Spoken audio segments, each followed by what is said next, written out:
Telangana finance శాఖ కార్యాలయంపై ఏసీబీకి ఫిర్యాదు చేసింది తెలంగాణ సర్పంచ్ల సంఘం జాయింట్ యాక్షన్ కమిటీ. పెండింగ్ బిల్లుల మంజూరు కోసం 9 నుంచి 12% కమిషన్ తీసుకుంటున్నట్టు వచ్చిన ఆరోపణలపై విచారణ జరపాలని ఫిర్యాదు చేసింది సర్పంచ్ల సంఘం. కమిషన్లు చెల్లిస్తున్నామని కాంట్రాక్టర్లు చెప్పడంతో పాటు ఎంపీలు, ఎమ్మెల్యేలు సైతం ఆరోపణలు చేస్తున్నట్టు ఫిర్యాదు లేఖలో పేర్కొంది సర్పంచ్ల సంఘం. పూర్తి డీటెయిల్స్ అందిస్తారు మా కరెస్పాండెంట్ శేఖర్. ఒక తీవ్రమైన ఎలిగేషన్ ఇది. ఒక ప్రభుత్వ శాఖకి సంబంధించి ఏకంగా 9 నుంచి 12% చెల్లిస్తున్నారు అనే ఒక ఆరోపణ అటు సర్పంచ్ల సంఘం, ఎమ్మెల్యే, ఎంపీలు ఇటువంటి అందరిపైన వస్తున్న పరిస్థితి. ఏం జరుగుతోంది? తెలంగాణ రాష్ట్రంలో కాంగ్రెస్ ప్రభుత్వం వచ్చిన తర్వాత ఫైనాన్స్ శాఖకి ప్రిన్సిపల్ సెక్రటరీగా రామకృష్ణారావు ఉన్నారు.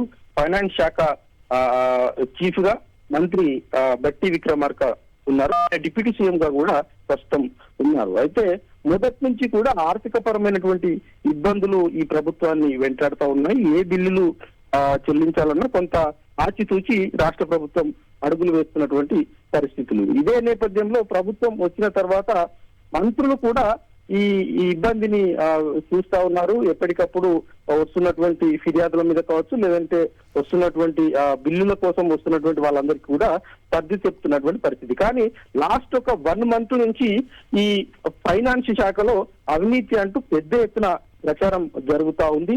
ఈ మధ్య కాలంలో ఏఐసిసికి సంబంధించినటువంటి కార్యక్రమంలో కూడా మంత్రులందరూ డిప్యూటీ సీఎం బట్టి విక్రమార్క మీద కంప్లైంట్ చేశారు అన్నటువంటి ప్రచారం కూడా కాంగ్రెస్ పార్టీ వర్గాల్లో తీవ్రంగా చర్చ జరుగుతుంది. అట్లాగే మంత్రులకు సంబంధించిన కుటుంబ సభ్యులు కూడా ఈ ఫైనాన్స్ శాఖలో వేలు పెట్టారు. ఫైనాన్స్ శాఖకు సంబంధించిన పెండింగ్ బిల్లులు ఏవైతే ఉన్నాయో ఆ బిల్లులకు సంబంధించినటువంటి విషయం మీద వాళ్ళు మాట్లాడుతూ ఉన్నారు. కమిషన్లు తీసుకుంటా ఉన్నారు. 9 నుంచి 12% కమిషన్ తీసుకొని పెండింగ్ బిల్లులను చెల్లింపులు చేస్తున్నారు, మంజూరు చేస్తున్నారు అన్నటువంటి విమర్శ లాస్ట్ 1 month నుంచి తీవ్రంగా వస్తా ఉంది.